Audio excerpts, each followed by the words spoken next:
Welcome. So, the Indianapolis Colts have selected Tyler Warren for the first round, 14th pick of their draft class. So, I actually happened to play against this kid in high school, and we beat him. So, if we end up going to the Super Bowl and winning the Super Bowl, I basically won a Super Bowl. Now, Tyler Warren is a 6'6", 6'5", 260-ish, do-it-all tight end.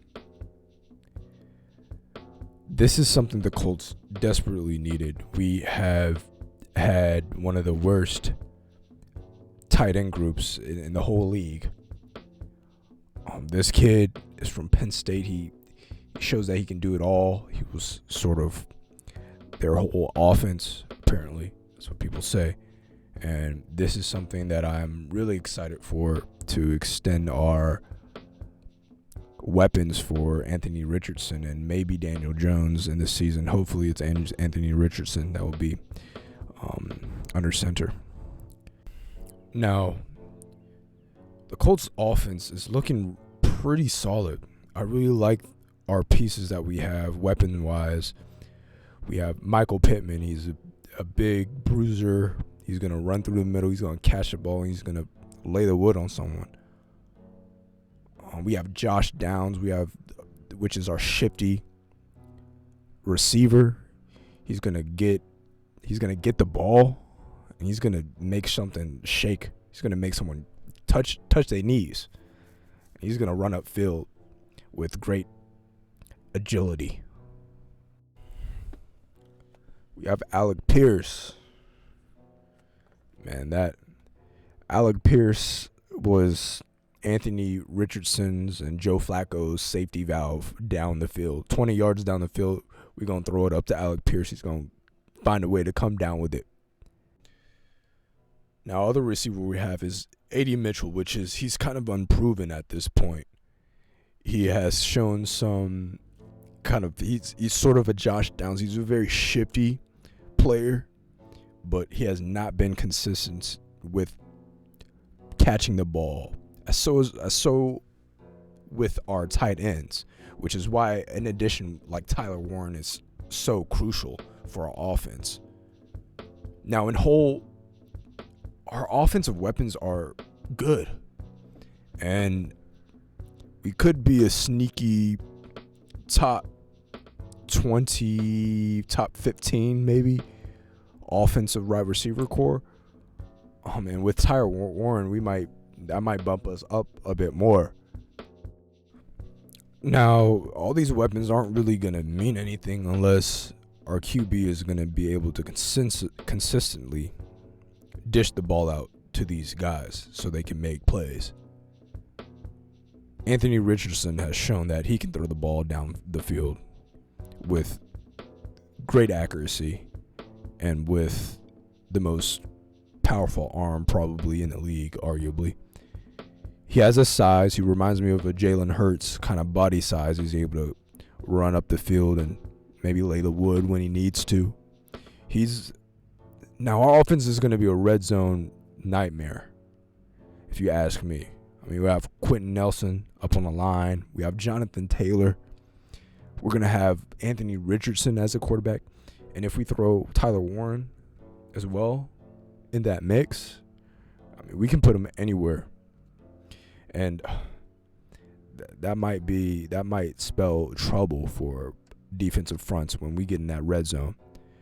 Now, offense outside of the red zone is the problem. We need to stay consistent with short throws Anthony Richardson does, and we need to get the run game going because we have one of the better backs in the league with JT. I know he hurt me a lot last season when he dropped that ball versus Denver, but JT's a vet, and he's gonna do what JT does.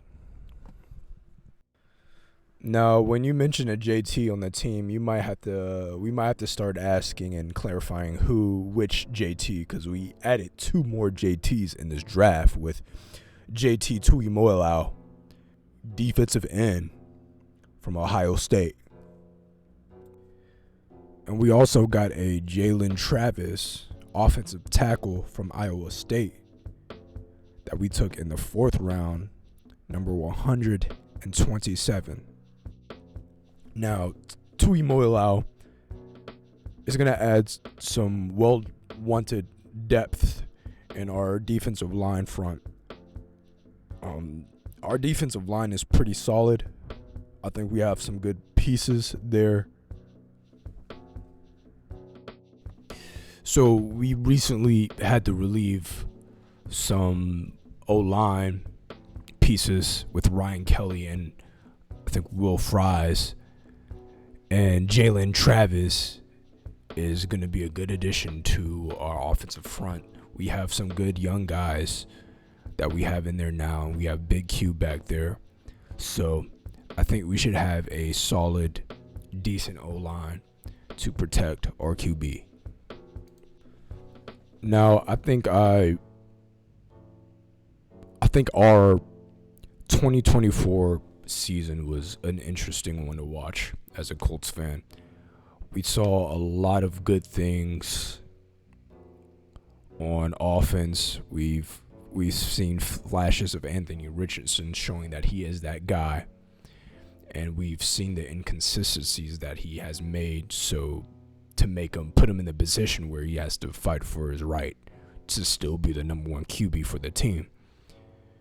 And our defense was sort of on the receiving end of Anthony Richardson's play.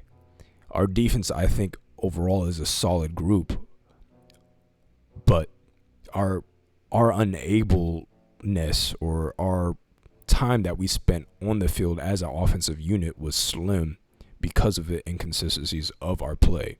We wasn't extending drives, so it really put a strain on our defense, and we've had a very conservative type of defense, letting everything just come up front and was playing soft zone sort of.